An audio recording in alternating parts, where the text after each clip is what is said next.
welcome back, guys. This is actually our last installment of the Athena Distinguished Scholar Series. And I see a lot of new faces, so I will just shortly introduce the series. My name is Tigran Haas, and I am the director of the Center for the Future of Places, which is behind this original model, which now will be copied in ETH in Zurich. Their president just signed off on this. So I thought we had a unique, well, now we have a unique patent that we can give for free. And the patent is basically that we have 20 distinguished female scholars ascending to KTH, and that has never been done before. So, but today is really special because now I know the other A17 are going to listen to me, but I'm going to say one of my favorites is here today, now is number 18. So as I said, the center is doing this, and it's based in the School of Architecture and the Built Environment. So this one is the last for the season. Professor Margaret Crawford from University of California, Berkeley, the College for Environmental Design. On the right, you can see all the publications that Margaret has been doing, has been involved in. And the topic is Everyday Urbanism, Public Spaces, and Beyond. Margaret has backgrounds from UCLA, Harvard University, and Berkeley, and has really been working with history of architecture, urban design and planning, urban history and theory, US built environment studies, and I would say in the last years probably mostly work with China, rapid urbanization and growth in China.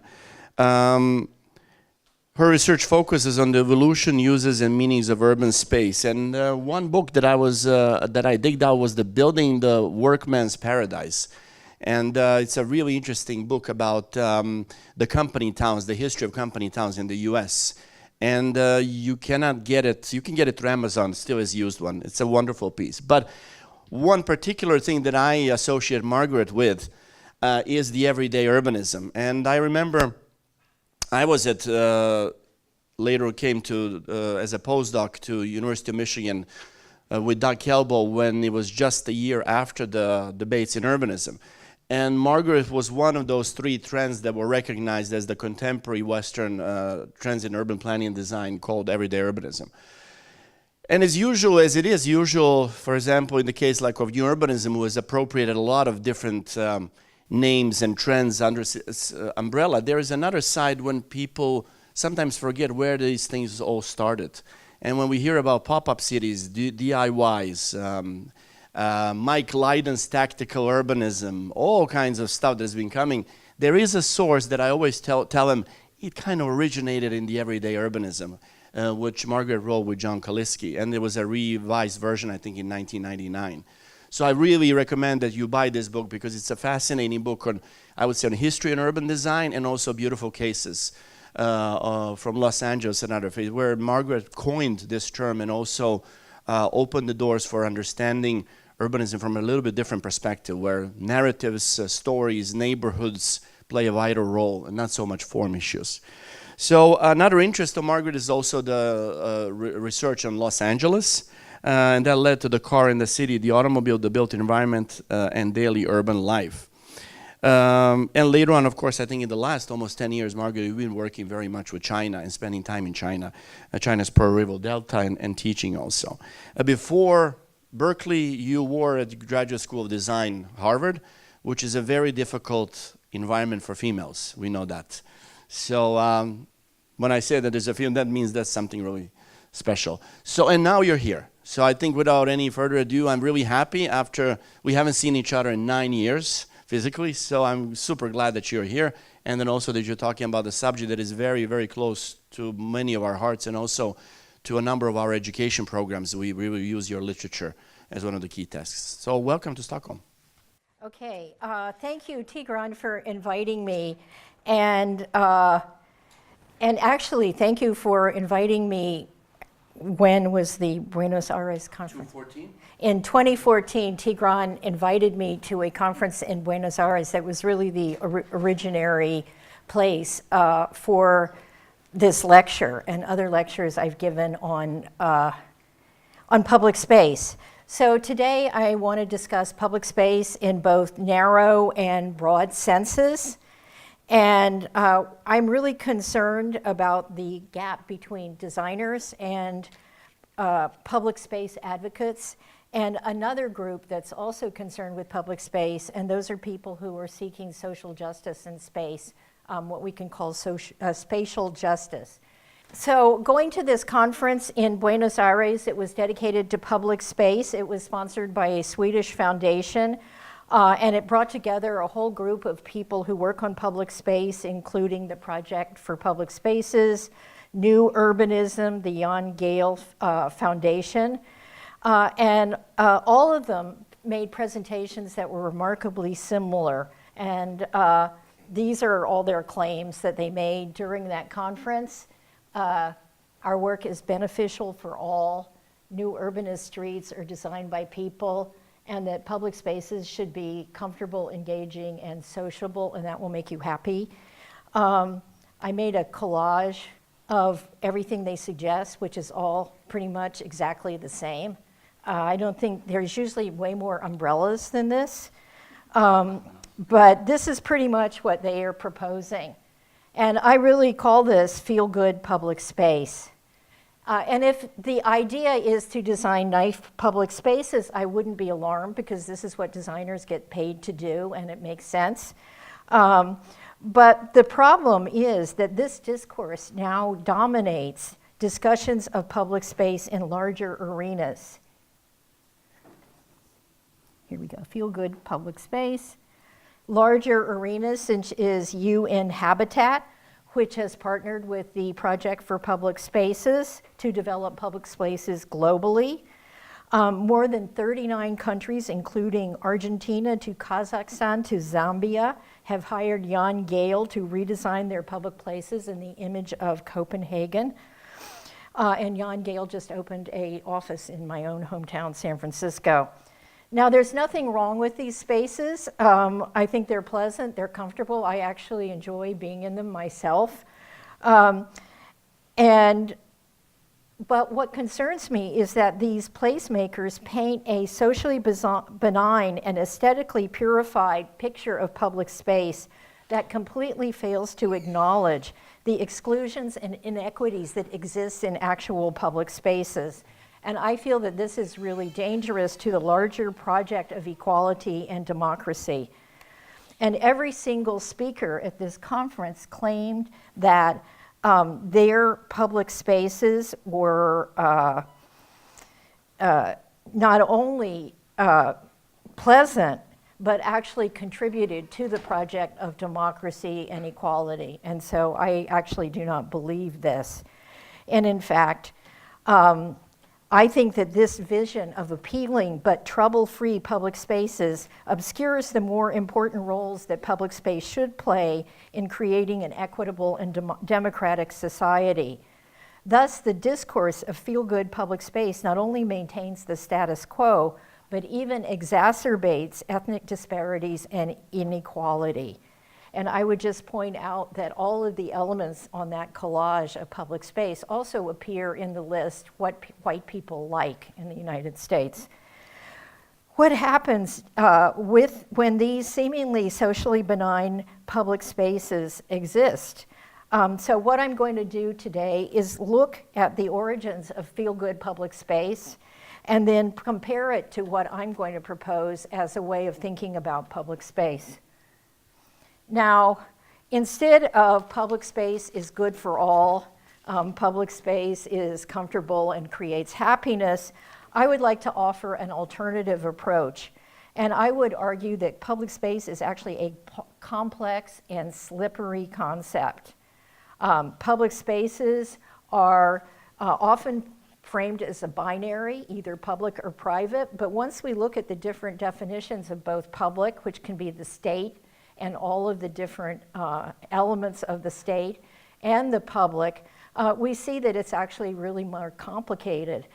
So the public can be the people, it can be the state, private can be the economy, the private sector, the individual who's a private person, or even domesticity as opposed to public life.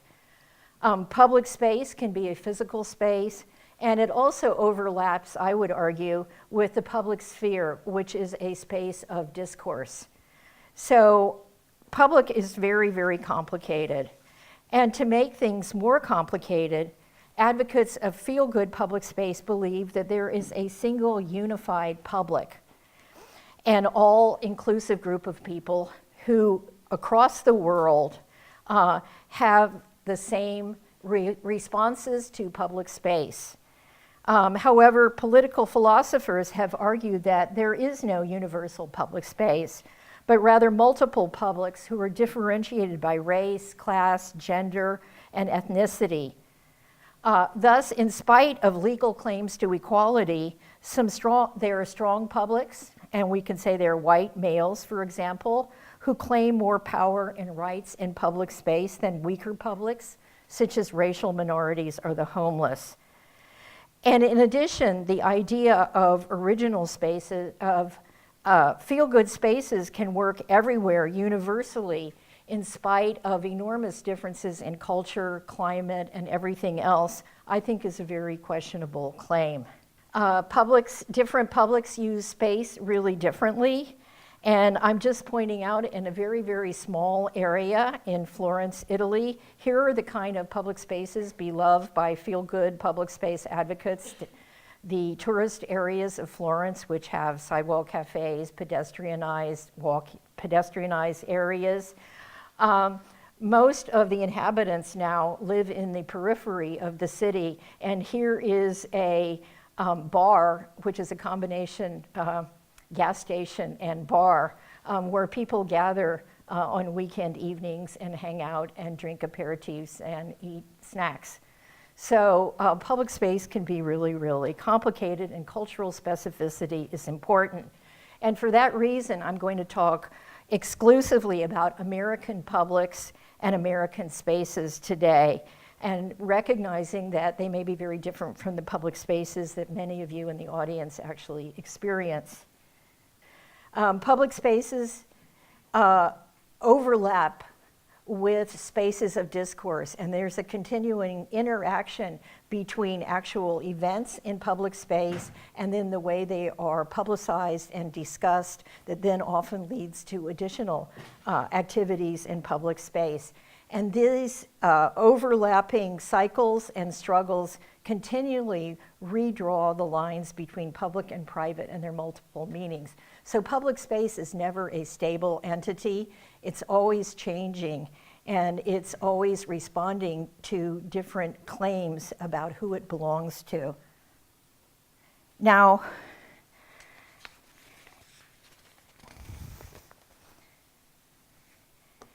and actually, a good example of this is the Occupy movement in 2011. People occupied public space in Zuccotti Plaza.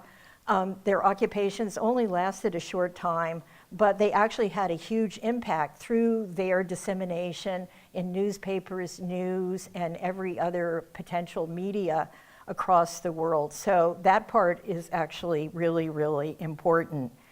Now, I'm going to discuss several contemporary struggles going on using research, my own research, and examples of very well-known public events in the US. But in order to really understand how contemporary discourses of public space came about, I think it's important to look back into history and see where the origins of this kind of feel-good public space came from. The beginnings of feel-good public space go back 150 years to the beginning of New York's Central Park. I think we can acknowledge that Frederick Law Olmsted was a brilliant landscape architect, and his park designs are masterpieces of the picturesque aesthetic and also an early precursor of ecological design. However, as is widely known, he also saw himself as a kind of social engineer. He saw the park as a civilizing tool. And in the beginning, he limited the activities that could be in the park to the genteel pastimes of carriage rides, strolling, and in the winter, ice skating, the favorite activities of elite New Yorkers. He focused on experience, favoring the passive and contemplative as an alternative to other kinds of public activities taking place in the streets of New York at the same time. Commerce, sports, demonstrations, and I think you can see here in very unpromising locales, people took them over to use for very different purposes rather than the contemplative. Although Olmsted wanted to pacify the immigrant working classes through contact with nature and the model of the upper classes, they quickly began to demand their own versions of public space, and they proposed a very different set of activities. And by the turn of the century, every weekend, the working class crowded into the park, which now had to allow picnicking on the grass, boats, and even the first playground in Central Park. And it took until 1926 for that to be added to the park. So even though you can see that these struggles over the meaning and the use of space in public in Central Park are really ongoing. And this struggle actually continues. In fact, it never ended. Because of New York City's financial crisis, a private group of wealthy and elite citizens, the Central Park Conservancy, now funds and operates the park. One of their goals is restoring the park to Olmsted's original vision. Their yearly fundraising hat luncheon is one of the most important social events in New York. And basically, these are two quotes from their website. They're saying they basically want to follow Olmsted's example in fostering appropriate public behavior in the park. They've also decided to foster, to recreate the extensive areas of lawn in the park, getting rid of baseball diamonds and other sports activities in the park, to recreate the beauty and aesthetics of Olmsted's original plan. They discourage rock and Latin music concerts in favor of classical and operatic performances. So as you can see, they are committed to the civilizing influence that the park can have on the rest of the citizens now that they have power. Another important influence on public space debates was Jane Jacobs. The most influential chapters of her classic book, The Death and Life of the Great American City, presented the sidewalks as the city's primary public spaces. To Jacobs, sidewalks, fostering myriad human interactions, embodied the essence of public life. Her celebration of the intricate street ballet that took place outside of her home on Hudson Street, right here, in Greenwich Village, became a foundational text for subsequent concepts of people-centered public space. But there is one glaring omission: race. The street characters Jacobs describes are all white, working-class Irish or Italians. I looked through the book in vain to find any mention of people of other races. The only one was a single mention of a Puerto Rican. The only person who violates the unspoken rules of the sidewalk is an oblivious suburban teenager. Yet these scenes were not typical of Manhattan, and particularly in Jane Jacobs' Greenwich Village neighborhood in the 1950s when she developed the book. If we look at New York's urban history, the overwhelming fact of the post-war era was the second migration of African Americans to settle in New York. During the same period, Puerto Ricans also moved to the city in large numbers.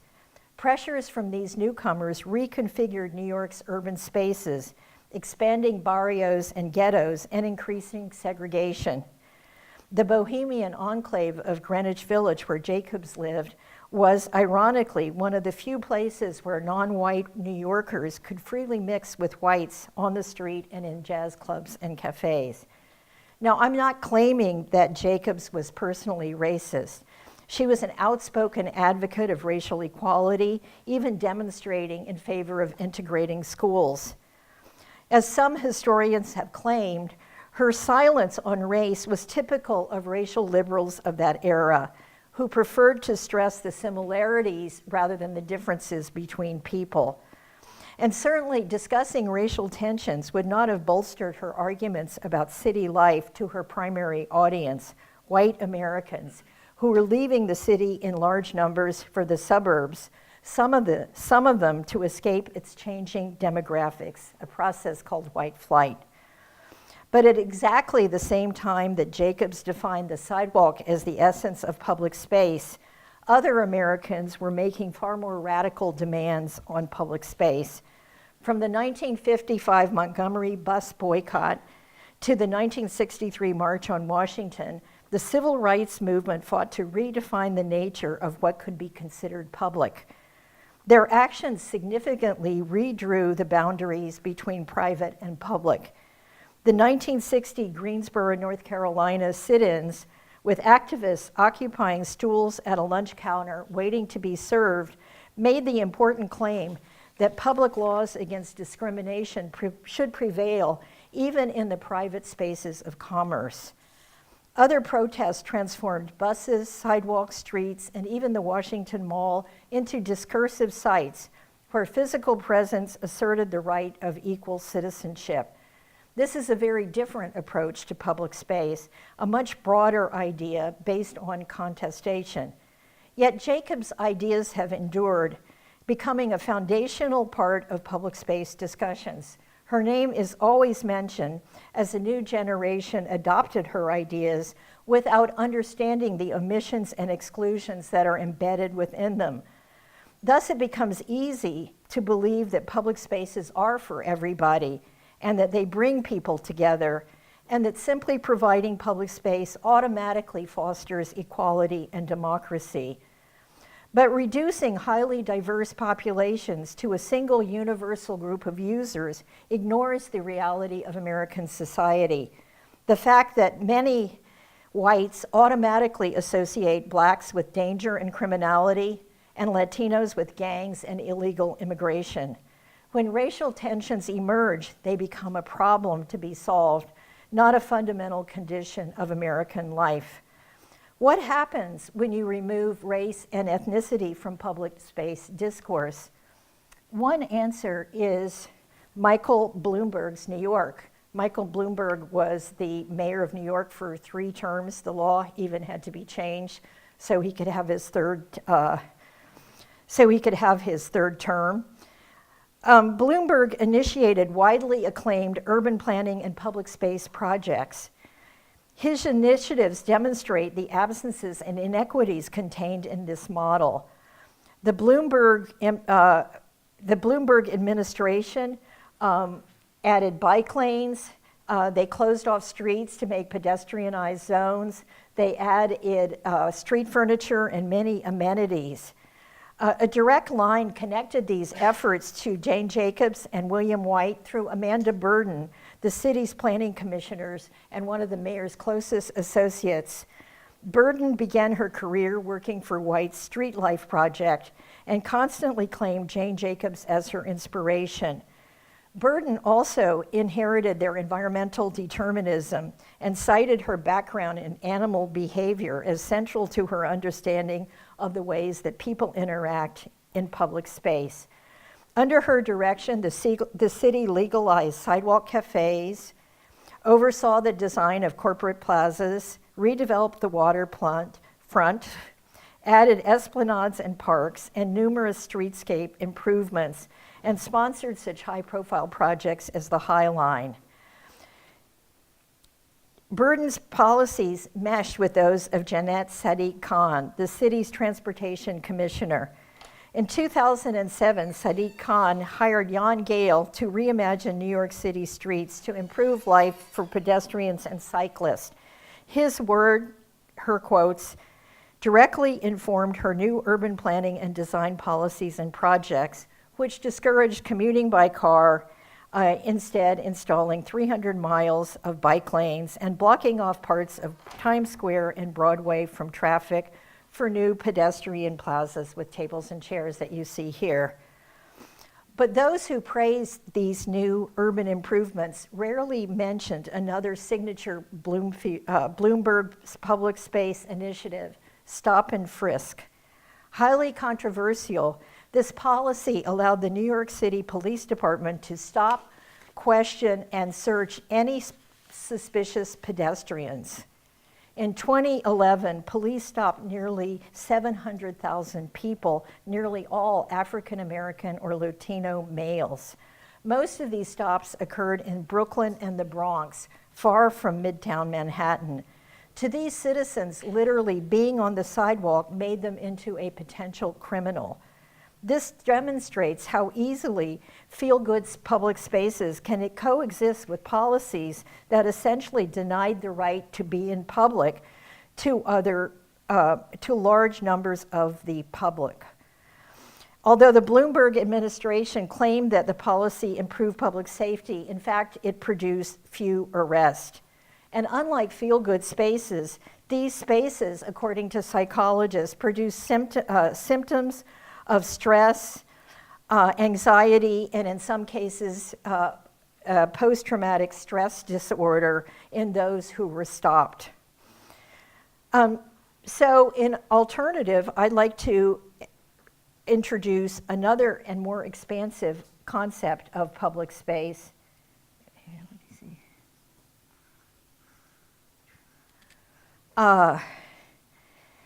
Focusing on its connection to actual issues of democracy, rights, and social justice. And I'm going to outline 6 rights that I consider to be fundamental to understanding public space, not as orchestrated safety and conflict-free zones, but as part of an ongoing struggle for different public for their spaces. And this list is certainly more aspirational than actual. The first right is the right to access. Stop and frisk is just one demonstration of the fact that although US law formally acknowledges universal access to public space, it is obvious that this law is not observed in many American public spaces, and the actual content of public space is not universal. In particular, African American and Latino men clearly occupy far more restricted public spaces than other races. For them, behavior that will be deemed normal for others becomes questionable and even threatening. A series of events beginning with the police shooting of Michael Brown, an unarmed black man in Ferguson, Missouri, and leading to a succession of similar events in which police shoot often unarmed men and are never punished, mobilized demonstrations around the country. And I think this makes it very clear the unequal access to public space depending on your race.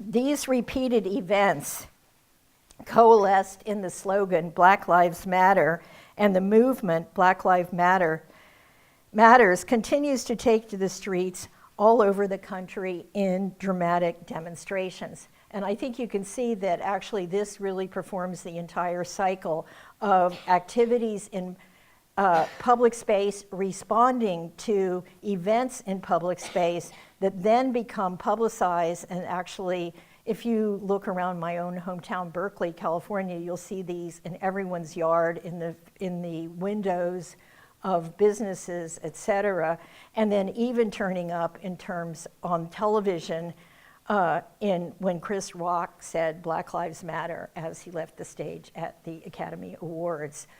So this issue is something that is discussed over and over again. And yet, it is clearly a struggle about the right to public space. It uses public space to demonstrate, to demand rights, and that is the right for African Americans to exist in public space. The Black Lives Matter movement has moved on to other spaces, and their signs proliferate all over. Oops, never mind, here.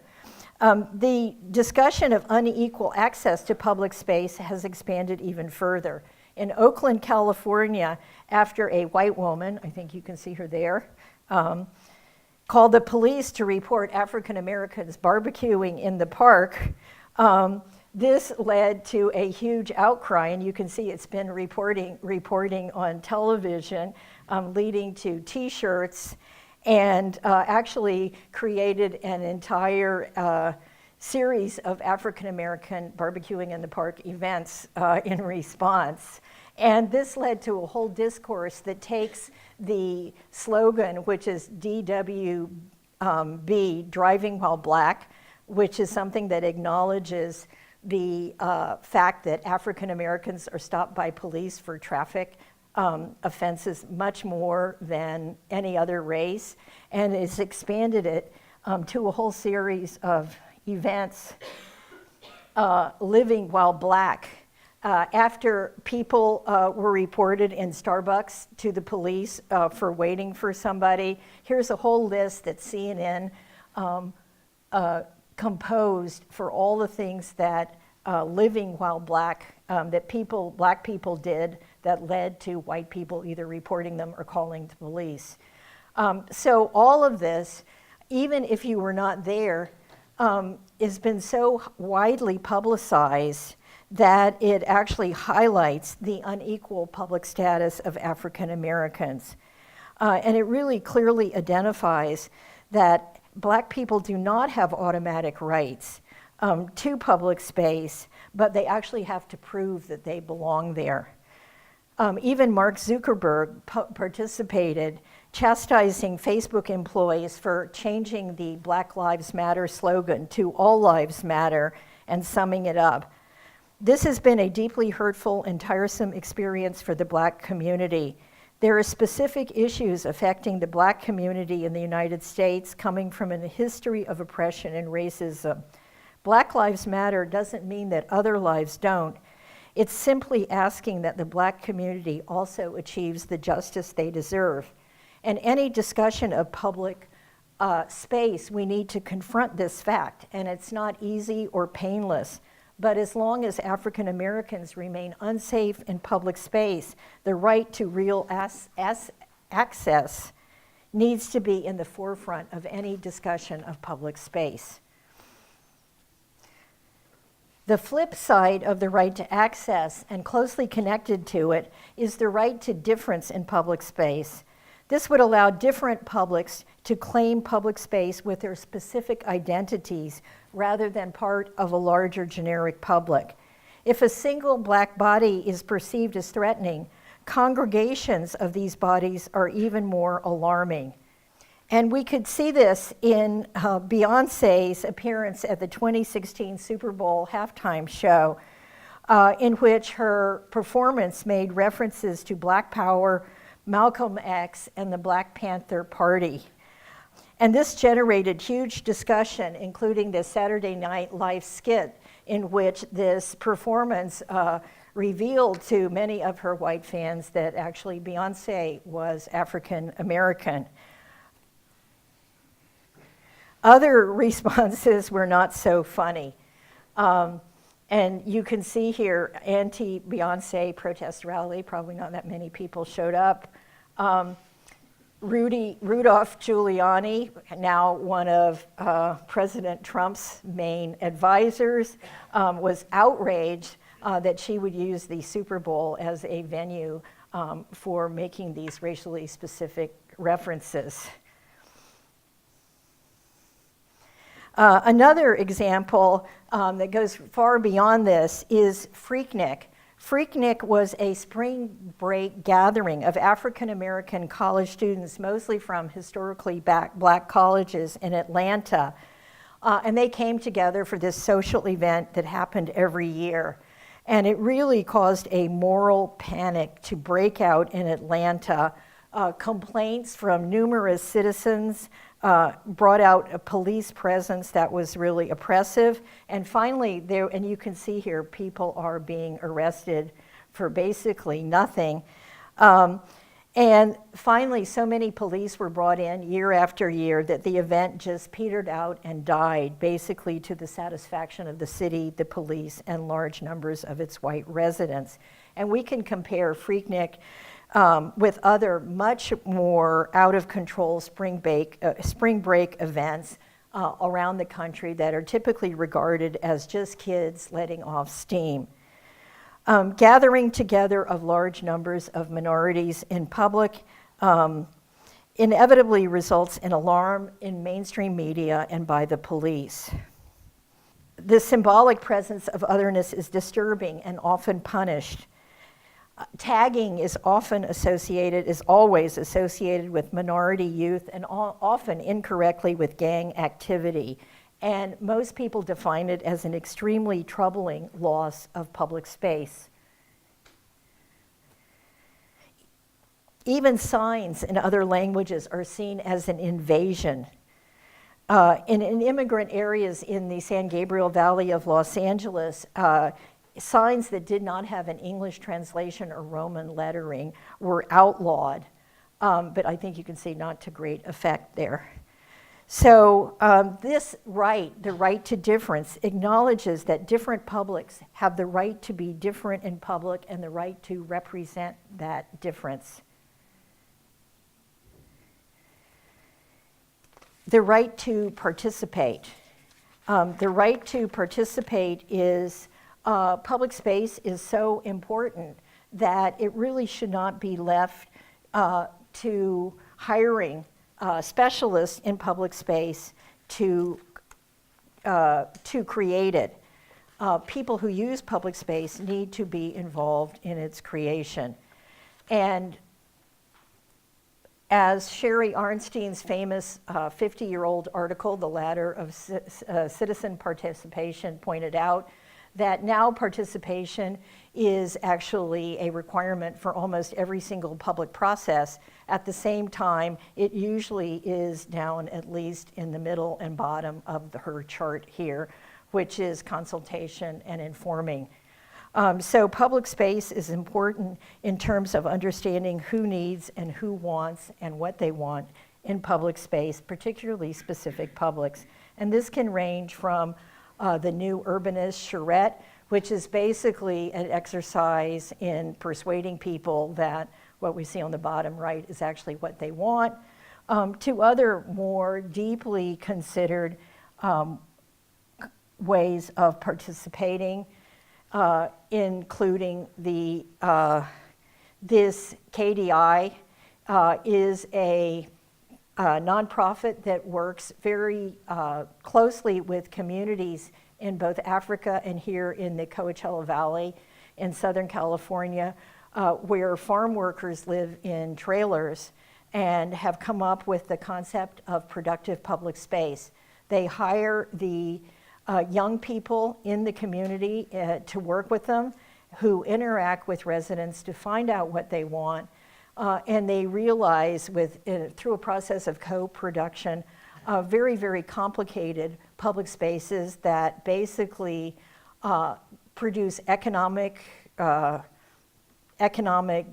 effects for the residents, such as jobs, small businesses, athletic opportunities, as well as places to gather and express their culture. So there's a broad range of ways in which public space can be created through very intensive participation. The right to livelihoods. This right acknowledges the necessity of public space as an economic space and as a workplace. Numerous occupations, from beggars to street performers to day laborers, use public space as their main economic venue.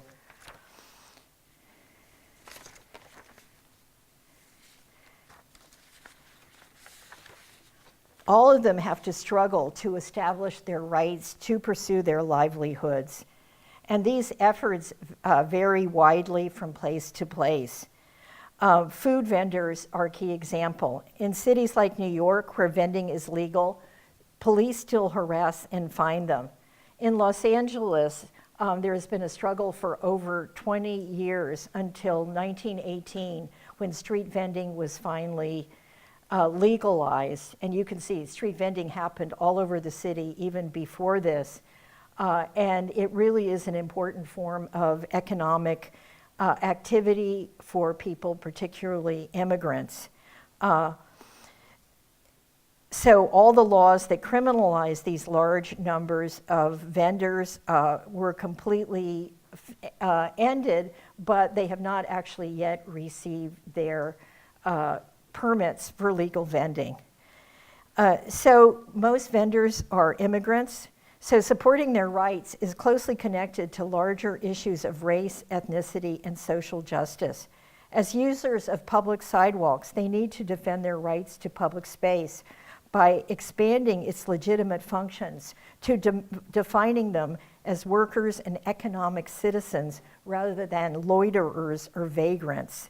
Vendors are also highly responsive to their customers. And I was actually surprised when 2 days ago it started to rain here and no one appeared on the street selling umbrellas. Because in New York, the second the rain starts, you can buy an umbrella for $5 and make sure that you do not get wet. And here's some testimony from both the sellers and the customers.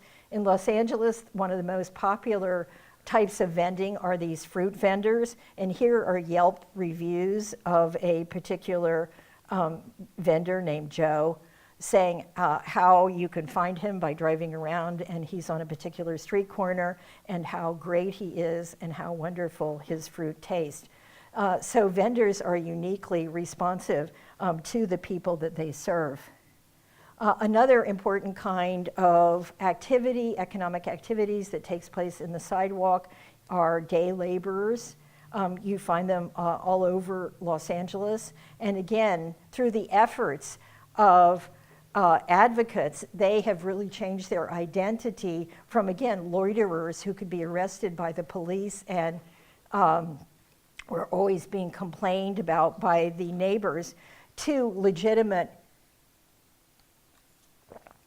part of the labor force of the city.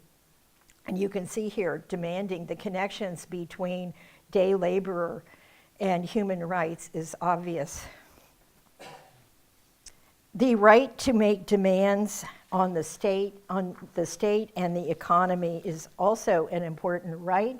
Again, like the right to access, it is actually guaranteed by the First Amendment of the United States Constitution, and it is a central right in a democracy. It can range from picketing employers for wages or working conditions, or to the enormous demonstrations that took place after Donald Trump was elected. Here you can see the women's marches that took place not only in the US, but around the world. A key event in public space in the last decade was the Occupy movement of 2011.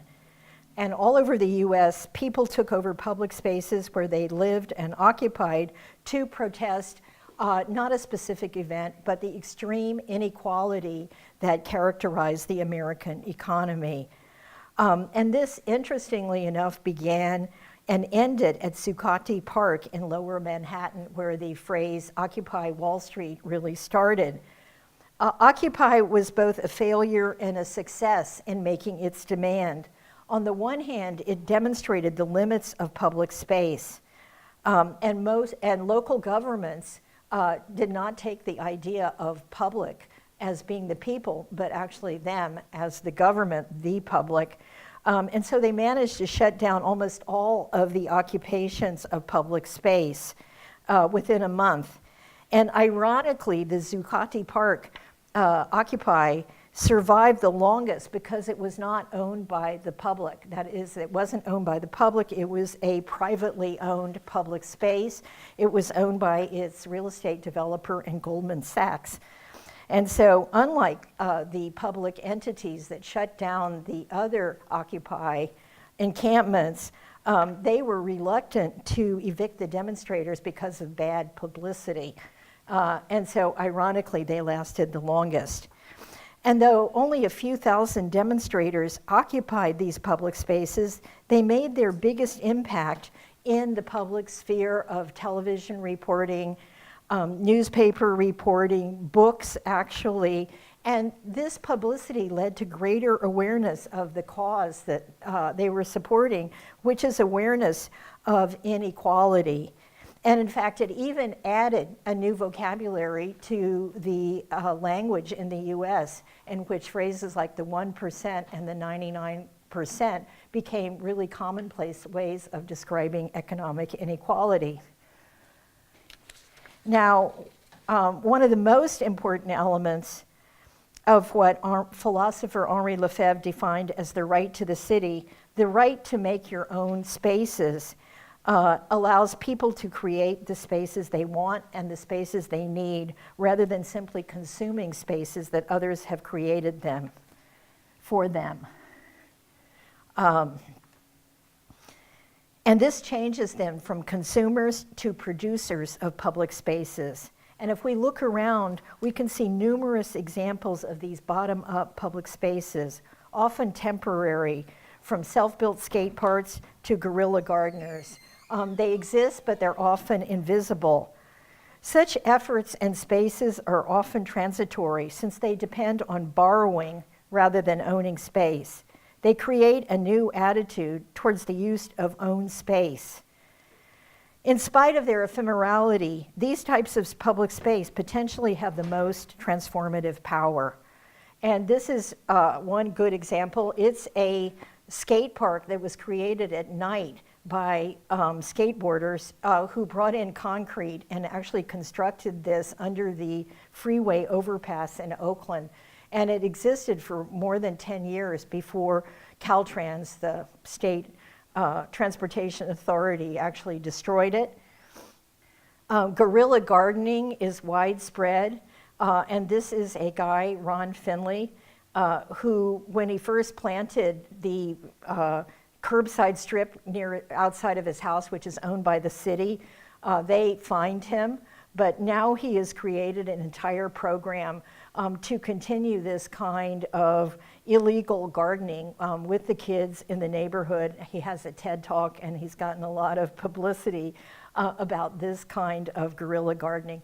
And you can find this everywhere. It's seed bombing, et cetera, in which people really take over empty spaces and then transform them. One of the most interesting examples of this is the so-called Buddha of Oakland. There was you can see here an empty area in a residential neighborhood, a low income, high crime area in California.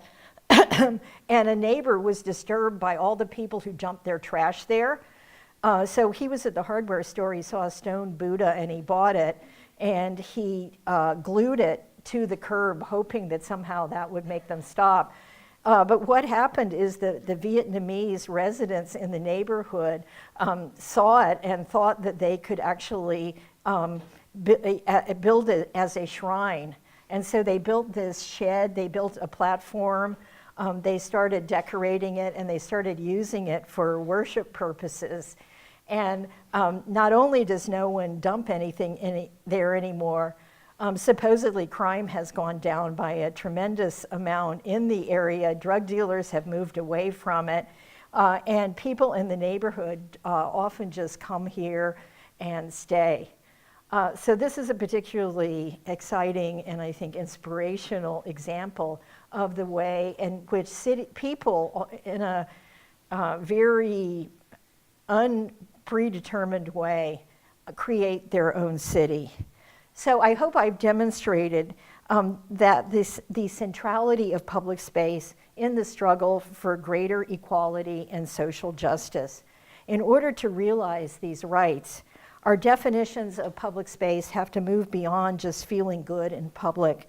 Public spaces can be an important part of democracy, but only if we understand them in their broadest sense and continue to struggle to realize them. Thank you.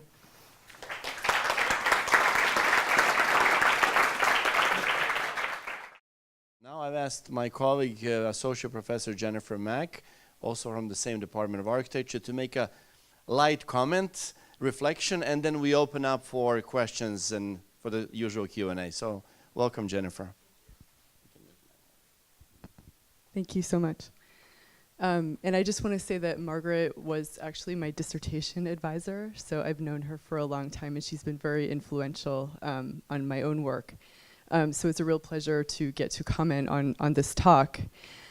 And I just wanted to start by saying thank you for this very needed perspective on how we think about public space and how we can think about inclusion and exclusion in public spaces, not only in these American examples, but I think also in the Swedish context and beyond.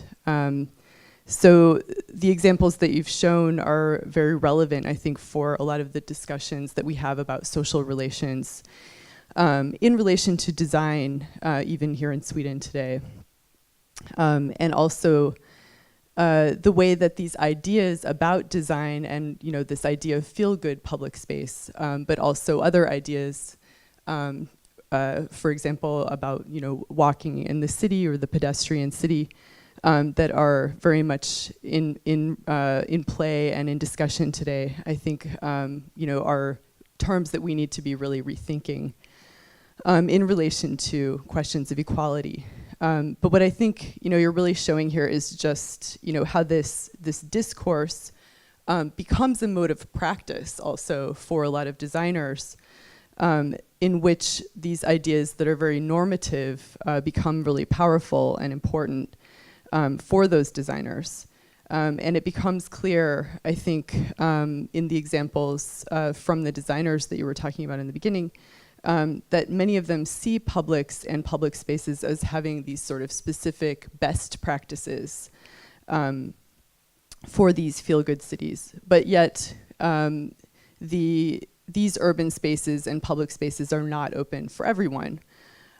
So what I wanted to do is I have basically 3 questions or 3 kind of themes that I wanted to ask you about.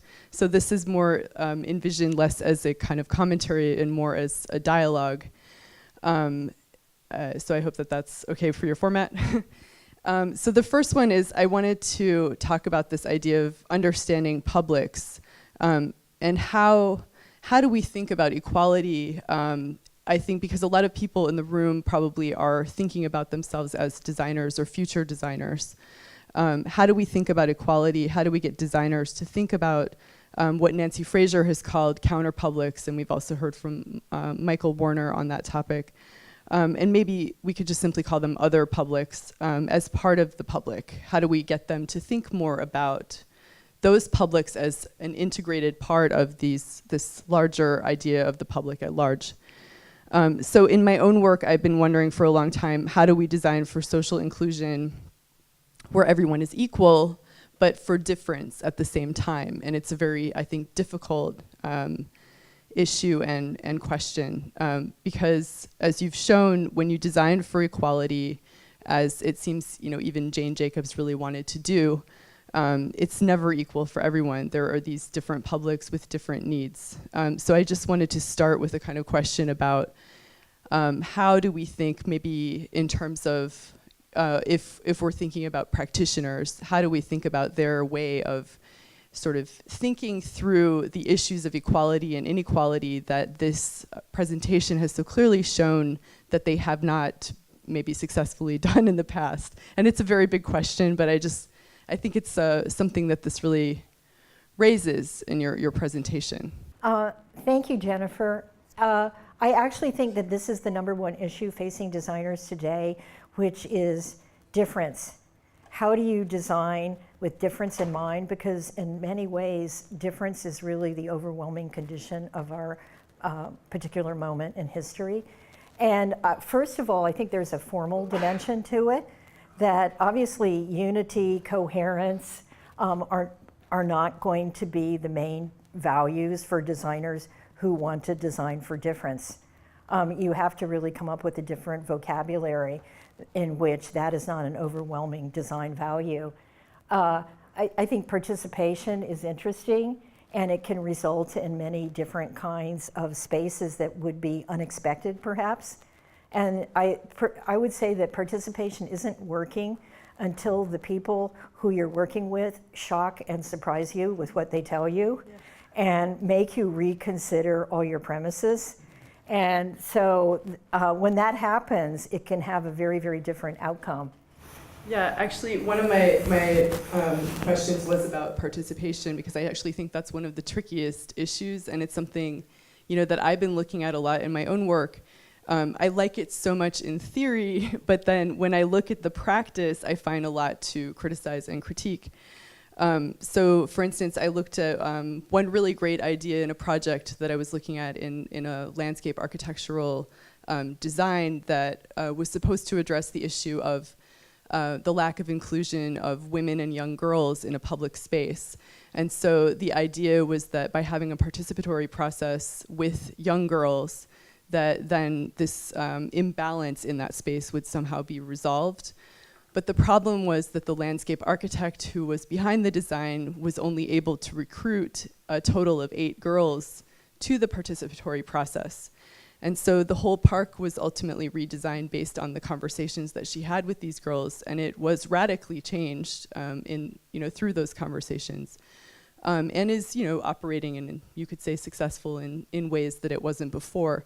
But I still wonder about that idea of participation, which here is often called a medborgardialog, citizen dialogue, because to me, when you're talking about it in those terms, it's interesting to ask what we mean by that. And I've also looked at them somewhat historically and seen that how often they're totally interpreted in very, very different ways. You could talk about an 18-month process where they have an office open every evening, or you can talk about 3 conversations that you had with 8 girls, and so I'm just really interested in how we deal with that. And you talked about Arnstein, how we can avoid this idea of tokenism, and she calls it consultation and informing. So what do you think a more inclusive participatory process would look like? We also have Nazem Tavilzadeh here at KTH and Lisa Kings. They've talked about it as a neutralizing process, where participation is just this kind of forum where you gather. It's similar very to the Arnstein argument that you gather information, but you don't really have any intention of doing something with it, or you don't know what to do with it once you have it. So I think, again, this is a really key question for our times, for researchers and for designers alike. What do we mean by participation if we want, to really open up what, public space is and to think about other kinds of publics in those spaces? Yeah, I agree. It is a very, very tough and difficult thing. And probably the best examples of participation are those in which the word doesn't really even apply. For example, processes that are initiated by citizens rather than a design project that's already mostly set out. Walter Hood, my colleague at Berkeley, has done some really interesting work in basically seeing what happens in parks. Like, for example, in a park in Oakland he designed, there were a lot of guys sitting around drinking during the day, and instead of designing the park to avoid that, he just put that in as one of the functions the park could have and made it comfortable for them. So I think understanding what people are doing in a more ethnographic way is the beginning of transforming spaces and allowing difference to happen there. And actually, I don't know about Sweden, but in the United States, the whole academic investment and examination of participation is pretty much over, but because it's been so incorporated into the process, everyone thinks that it's taken care of and then has dropped it as an object of serious investigation. And obviously it needs to be thought of in much more in different ways. And this is where maybe democracy comes in. How do you have a design democracy? And participation probably as a word should be thrown out in favor of something that is actually more egalitarian. Yeah.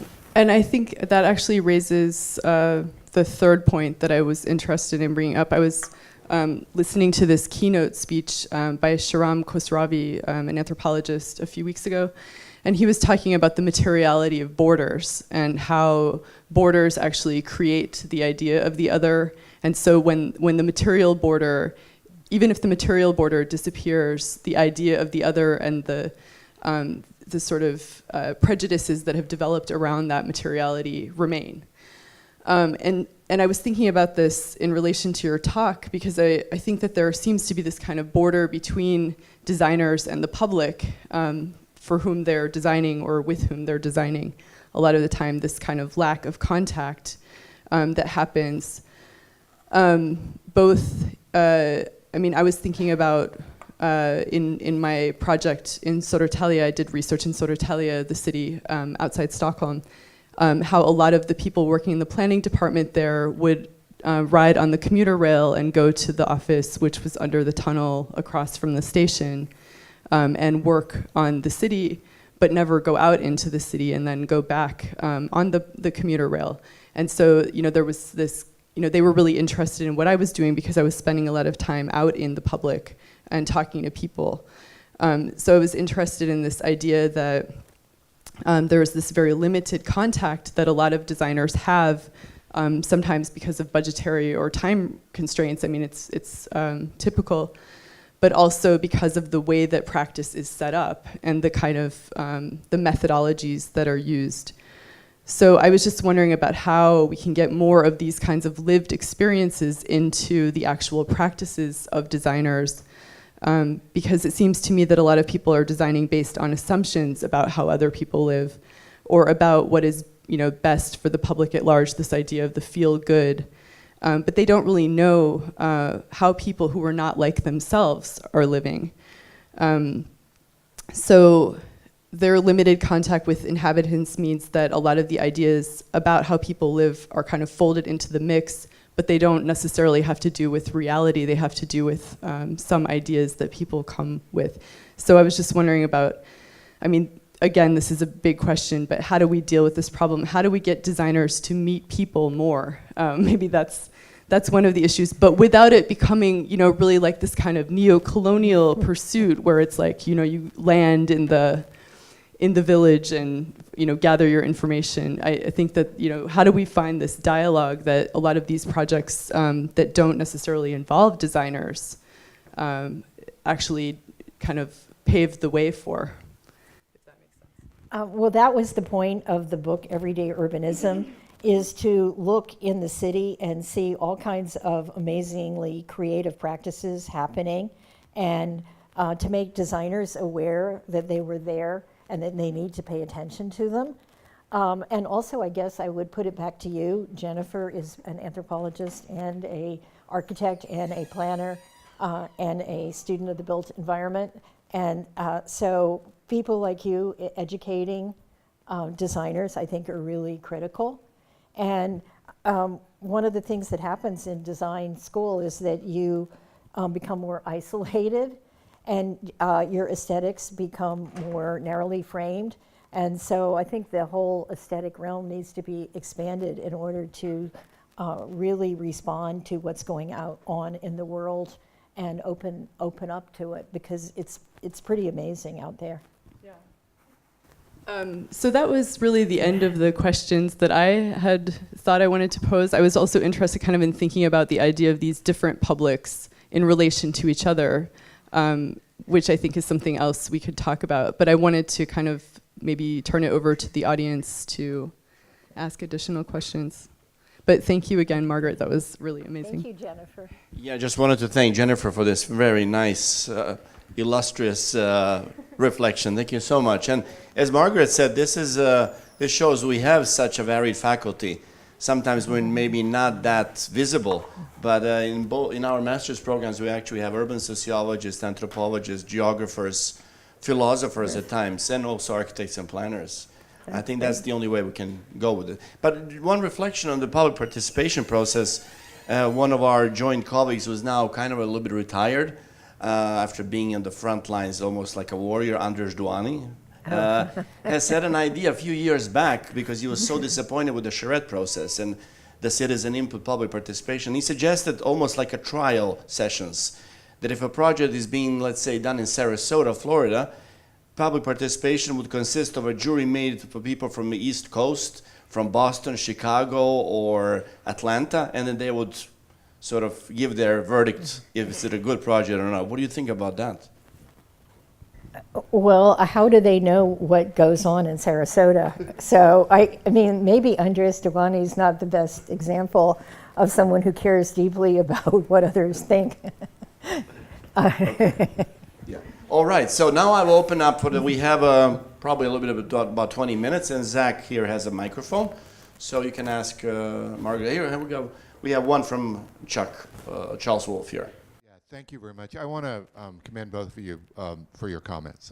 Margaret, certainly, and Margaret and I had a chance to talk earlier. I've written a couple of books that relied heavily on Margaret's work, and they explore, and this is not to toot my horn, I want to share a story with you, okay, because it's just, I'm still very frustrated by the issues that you raise, and I don't see them being resolved. I see feel-good participation, feel-good public space having morphed a bit. Now people have heard your message, and they are out trying to find the participatory tools, but in it itself is it's something that's not working yet. And what I found after being a practicing lawyer in the United States and writing a couple of books on how to speak to some of your issues was that people tried to listen. And before I left the United States, as recently as 2 years ago, I keynoted a state planning conference for 800, 900 planners in Washington State, as you know, one of the most progressive states in the country, with a growth management act that has made the dilemma of public participation as irrelevant. It's institutionalized it by law. I talked about some methodologies that I've developed to modify regulations to try and do some of the things that you all have talked about. What I found is, again, a sort of resistance just because it's too much work to modify the bureaucracy that's in place. And so now that there's a process in place, either through an Environmental Policy Act or through a law that says this is what you do, to push it even farther to make it more participatory becomes a burden. And that's where I'm struggling with this still, and I'll say I'm about to head to Valencia to the European Placemaking Conference next week. Feel good, if I may say so, and there's people here who believe in this, and I'm going to have a hard time keeping my mouth shut on this among the true believers. One of them, the son of someone you didn't mention, has told me I'm valuable to the placemaking movement, I'm a contrarian, and I said, no, Ethan, I'm not a contrarian, I'm a contextualist. I mean, come on.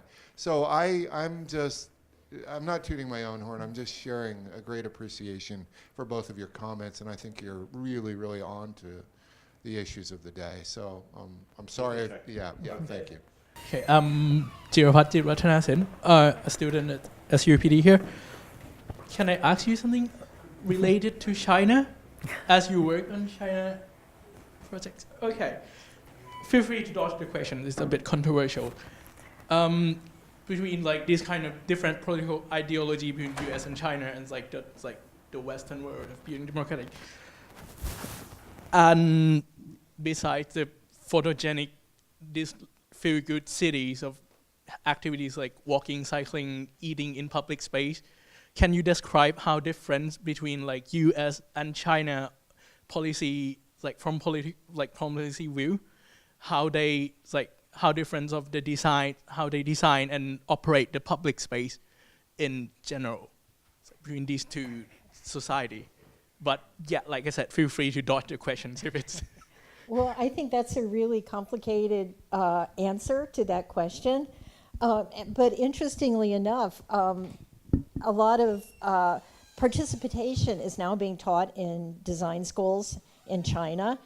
And I think that is the kind of participation which is about getting to yes and informing, and all of those low levels has become really popular in China among planners who use it to get a kind of adherence to what they're doing and buy-in from people with a very top-down planning system. But on the other hand, the other aspect that you see everywhere in China is that people do not obey the rules. And so you find every kind of illegal transportation, motorcycle, taxis, street vendors, everything going on there. And actually, the police and urban officers just have given up pretty much trying to control it because it's so widespread. So China is a complicated case where there's very top-down planning, but at the same time, informal activities are everywhere. So that's why I think participation in a way, if it is, maybe a better way would be democratic action or something, engagement, because you can have participation in a totalitarian government without too much problems. So how could you reconceptualize it as more of arena of struggle? Hi, thanks so much for your insights today. And my question kind of builds off of Jennifer's last point about how we can continue the dialogue between designers and people who live in maybe poorly planned areas.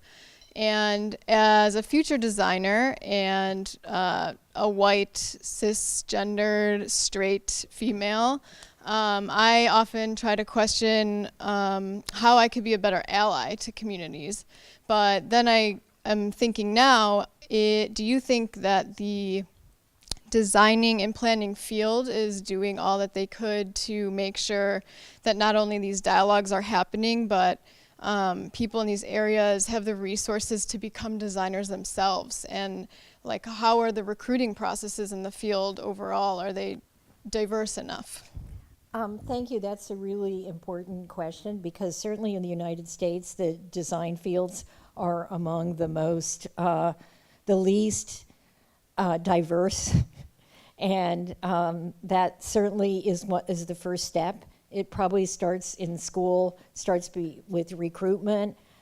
I know Berkeley is really struggling with this, and partially, I don't know about Sweden, but in the US, the design fields are not particularly remunerative in terms of salary, and yet it's important to have a much more diverse group of designers who are much more engaged with communities that they come from.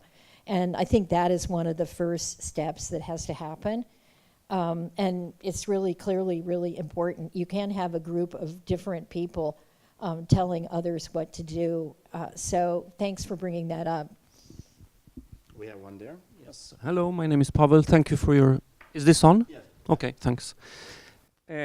I'll try to formulate the question. I don't know if I'll succeed, but the 6 points you talked about, democracy and public space. I'm not so familiar with this field, but what I hear, there's a balance between purely juridical issues, like what you are allowed to do, and design issues, what the design allows you to do physically. There's kind of, you can allow something, but you can, by law, but you can build it that you won't be able to do it anyway, or the other way around. You can build that you can do something, but you're not allowed by law. Could you just elaborate on that? Because I think there's a... do you get it? Good. I think so. You can tell me if I get it wrong.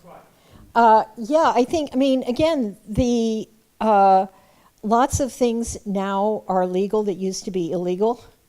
And how that line changes has to do with, I think, struggle in public space and in the public sphere. Street vending is a good example. It was illegal until a movement to legalize it drew up from vendors and other supporters and advocates. And finally, the governor of California made street vending legal. And so that's transformative. And many of these areas, I think, it's all about struggle.